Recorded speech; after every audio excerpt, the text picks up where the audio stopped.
Good afternoon, everyone. I'm Tim Mann, and I'm Tim Hirsch. we're from the Wine Library, and we're doing your next episode of Behind the Vine.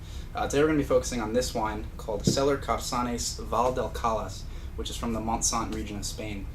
Now, if you don't know anything about Montsant, it was just granted DO status in 2002, but it has a pretty storied history before that. Way back when the Romans used to make wine there, and it had a long history throughout the 20th century.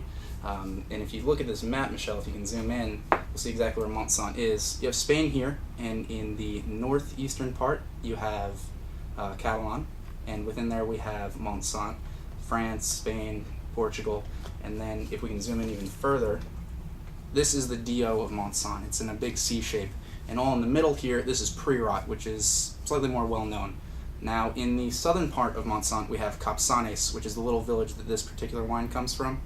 So Capcanes was dominated by 5 wine families for a really long time, and eventually they decided to start pooling all their fruit and selling it off together. In 1995, the Jewish population of Barcelona started using them to make a lot of kosher wine because they realized there was good quality there, so the influx of money allowed them to have better winemaking facilities and really figure out which sites in the vineyards were the best.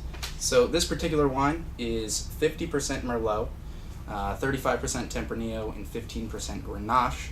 And when phylloxera hit Montsant, it destroyed a lot of the vineyards, and after that only about a fifth of the previous vineyards were replanted, and it was predominantly Grenache. So most Montsant wines you're going to see Grenache, but this one 50% Merlot, so it's pretty interesting in that regard.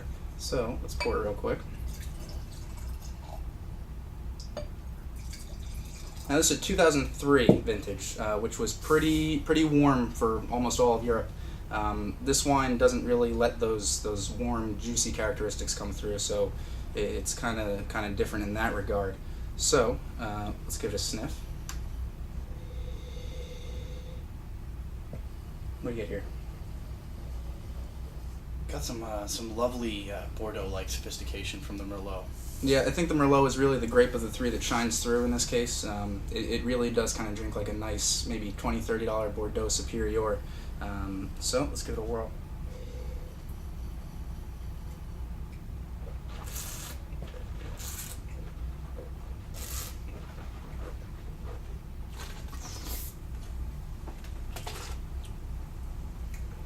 So 03, again, has a little bottle age to it, so it's settled down.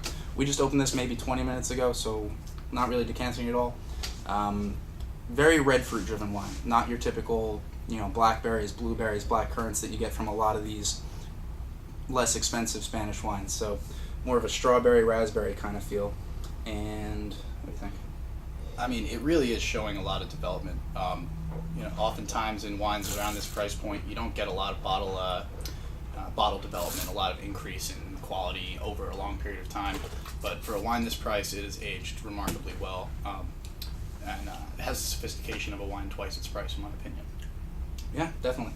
It's $15.98. This is imported by Eric Solomon, who does a lot of really good stuff.